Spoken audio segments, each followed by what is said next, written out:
Hey guys, I'm Kevin Davis from kevinstrek.com. Today, I'm pretty excited about the interview that we're doing here today. This is with my buddy Rick Kaselj, who specializes in exercise for injuries. And he does a lot of cool programs for people who are recovering from injuries and for helping to prevent with injuries. Just in case somehow you haven't heard of Rick yet, I'll tell you a little background on him. He's done a lot of work in this topic, especially as a personal trainer, working in recreation centers, commercial gyms, physical therapy clinics, just about anywhere you can think of.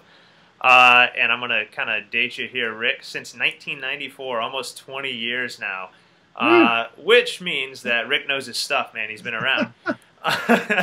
He's also, like me, he's got the bachelor's degree in kinesiology, so he's a well-educated guy. But beyond that, he's also done a master's of science, and he focused in muscular imbalances during his work there and did a project for his master's, which was rotator cuff exercises. The exciting thing about that is that's what we're talking about today, is shoulder pain.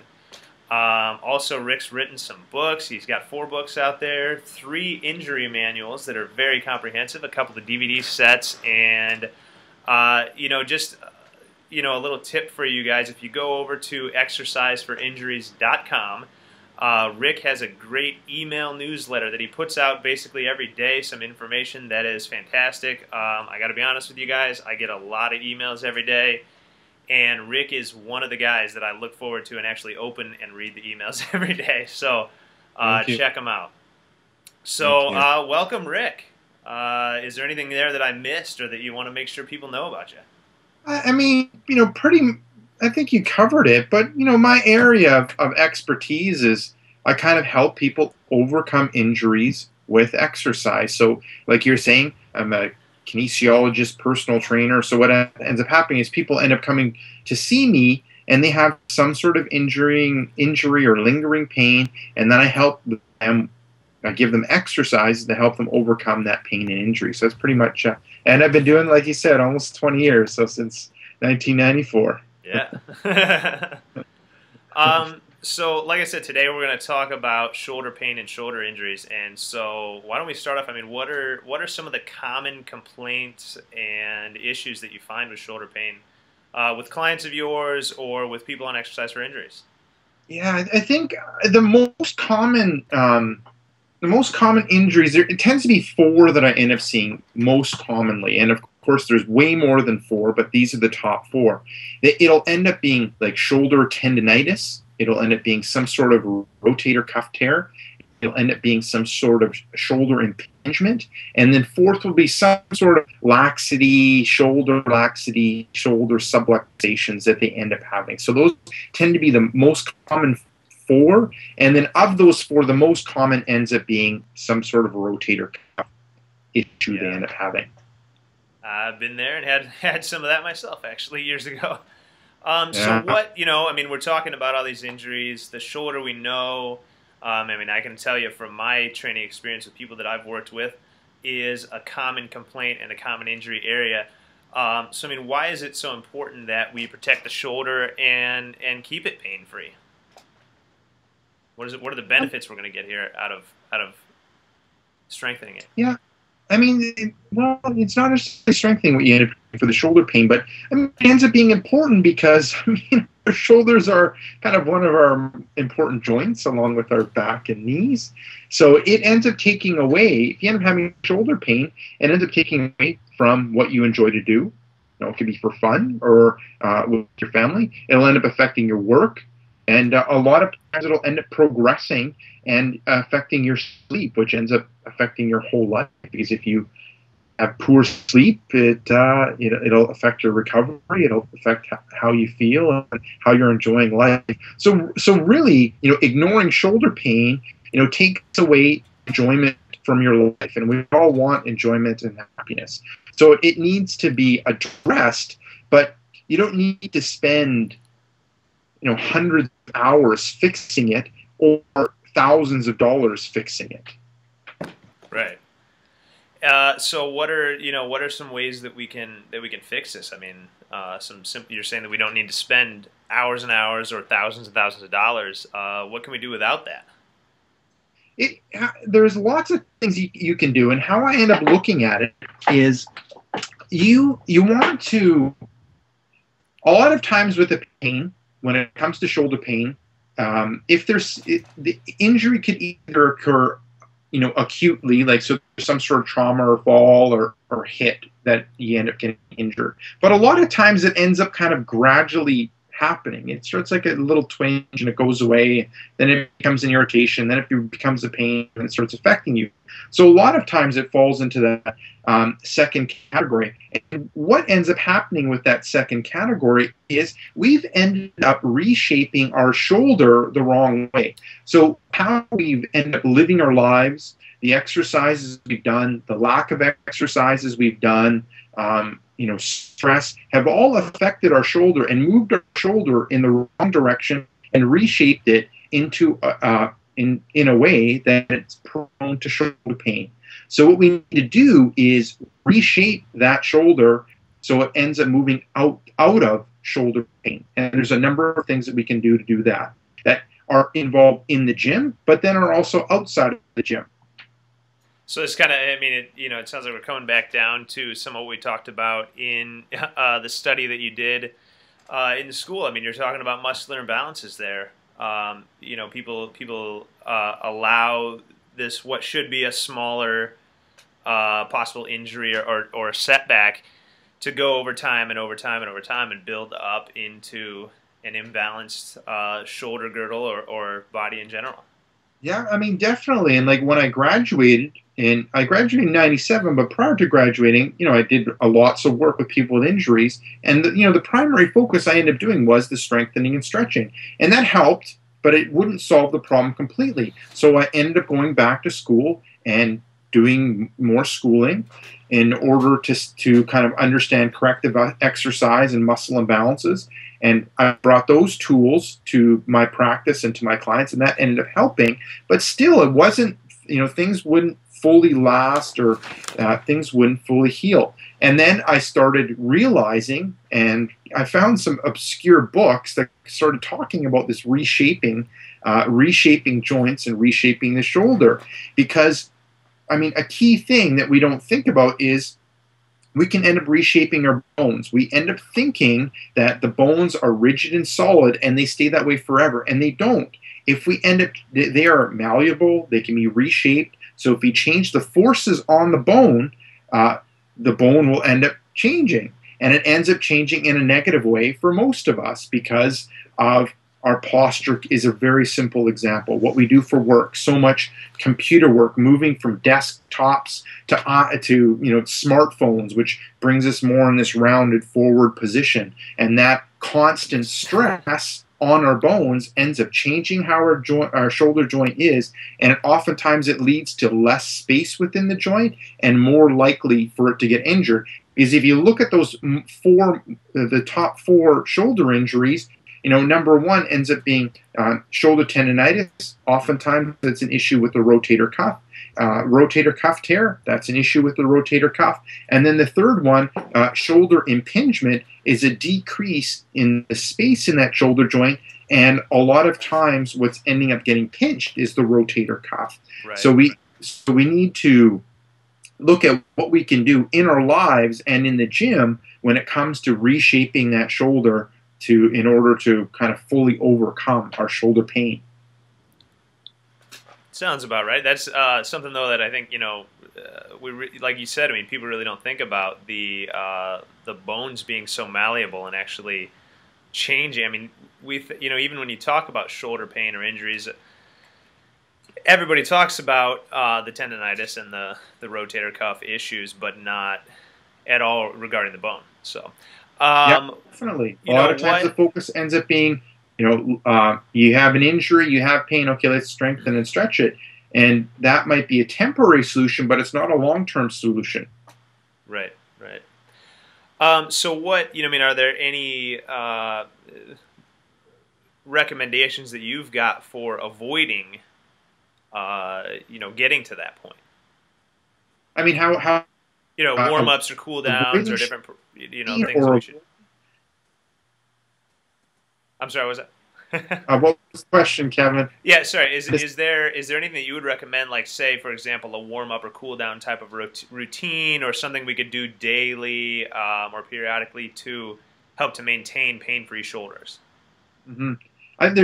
There's lots that you can end up doing, and the number one thing that I really like doing, and I got lots of benefit from, is called vertical hanging. So pretty much, it's like hanging from something, hanging from like a tree, or hanging from monkey bars, and it seems really weird and awkward to do that, but it ends up having a drastic effect on the shoulder. So before you do this, what I would suggest people to do is go to the gym, or if they have pull-up bars at home, or if they have a tree in the backyard, or something they can hang from when it comes to the playground near them, go and try and lift your arms overhead, so straight ahead. And look at your arms and see what the range of motion is. Like, see how far you can bring your arm overhead. I mean, ideally, we should be able to bring our arms in line with our ears, and maybe even a little bit behind. But for a lot of people, they're not able to do that, even ones that don't have shoulder pain, because we talked about the reshaping of the shoulder, and then in time, that reshaping ends up being negative and leads to shoulder pain. With someone that ends up having shoulder pain, they even have less range of motion or movement in that shoulder. So test that out. And then I recommend grabbing something and hanging from it. And you end up hanging for about 15 seconds. It's going to be odd. It's going to feel weird. It's going to be a little bit uncomfortable. But give it a go for 15 seconds. And then take a break, 10, 15 seconds. And then another repetition of it. And do 3 repetitions. And then test it again. Bring your arms overhead and see how it is, and see if your movement has gotten better, or after a minute or two, do your shoulders feel looser and better? If your range is improved, if your shoulders feel looser and better, then it's something you should be doing. Yeah. All right, that makes sense. It's a good little simple test you can do, yeah. It's a simple test. It's something that will benefit you. It's something that anyone can do, and you can pretty much do it anywhere. You need something to grab onto and hang from. But I like it. Like this morning, I was working out, and we were doing I was doing a whole bunch of squatting patterns. Mm-hmm. So overhead squat, back squat, and front squat. And when I did my first set, I could see my range of motion wasn't great in my shoulder, so I just went over, grabbed on the bar. Hung a little bit for, tested my range before, hung for 15 seconds, did 3 repetitions, had better range of motion, shoulders felt looser, and then the exercises went better. That's great. I mean, that's some awesome value right there. I mean, I think that's probably something that I'll use today. Yeah, it's something very simple to do. Very effective. For sure. I mean, you mentioned like the overhead squats. I mean, I can't tell you how many people that I've worked with. You come in and that's one of the first things I have to do is try to build the flexibility in their shoulders to even do those. And that vertical hanging, if you look, it's pretty amazing. Like if you look at CT scans, so like pictures of the bones and the muscles when in that vertical hanging position, you can see that doing that over a period of time will end up reshaping the joint from the inside. It's pretty fascinating, right. and it's pretty cool. And just doing the little test I showed you and doing that, you'll see the benefit from it. And so then you would say, just to continue with the with the 3 or 4 repetitions of that same thing. If you see the need, when you see that you do need to continue on with that, so that would be something you could do, with your workouts, continuing on.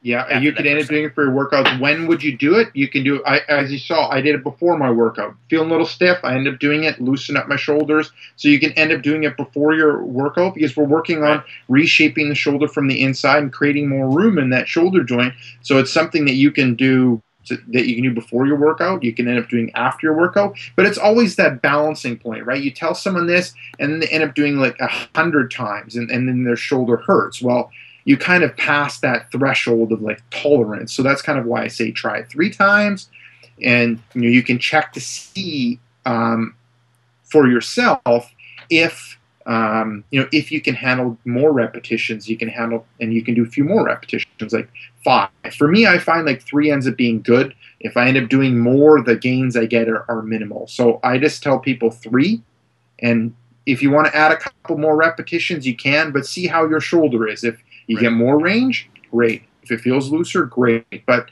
don't do 100 of them. No. That's excessive. Then it's going to hurt. 100 is kind of excessive with just about That's anything a lot of times. So. Excessive.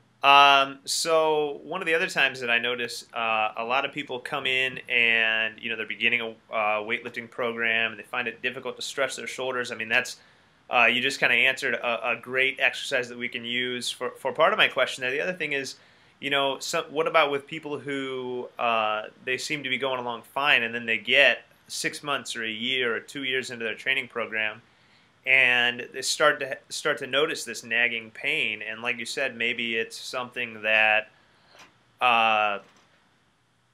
is from a muscular imbalance or some restructuring that they've had from years before, and now it starts coming out as they're working out. I mean, what would you recommend that they do at that point to deal with it?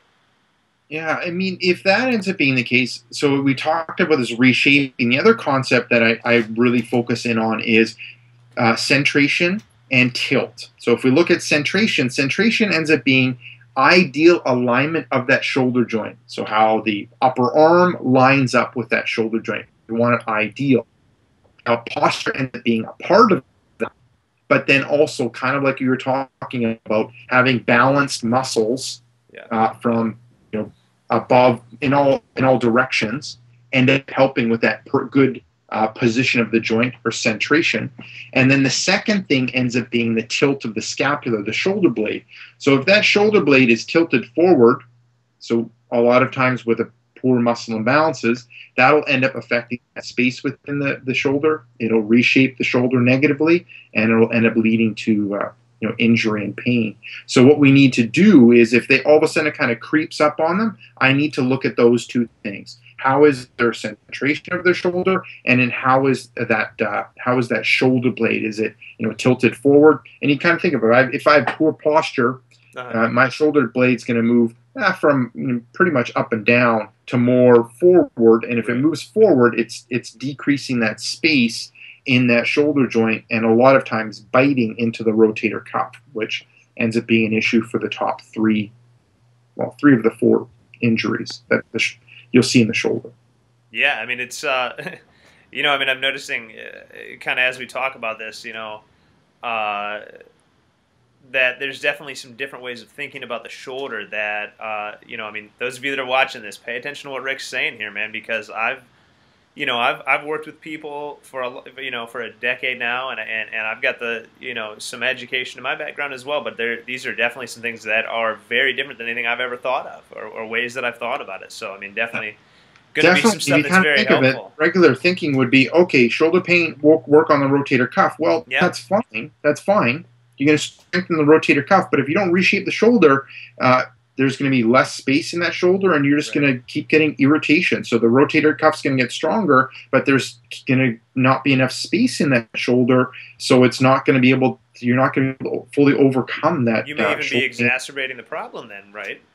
It seems like, if you're strengthening it without correcting that space or that positioning, it's not even, it theoretically may not even help, and that's what we're all taught. I mean, I'm sure you can remember this, Rick, when you were in school, at least 1994. Yeah, back in the early 90s. There, that's what we were taught, though. Is to you've got shoulder pain. What do? These light movements of twisting and rotating and different things to strengthen the rotator cuff, right? And there's no talk about the space that's left within the shoulder or the shoulder capsule there at all. So, I mean, it's been a long journey for myself as well. Like you said, 1994, you implement what you've learned, and you kind of see the results, with your clients and with yourself. You start challenging things, you start searching for new answers, and you start challenging your beliefs, and then you start changing those beliefs, and by bringing in new techniques, and learned, found, and tried out. And this is kind of where all this comes in. Well, and then luckily for the rest of us, you start sharing those new beliefs with with everybody else. So yeah, we've got a lot to learn there. So definitely, it ends up, it ends up helping everyone, because these, what will end up happening is these concepts are kind of new, and people resist them, and that's perfectly fine. Then they'll try them, and see benefit, and then they'll actually start following them.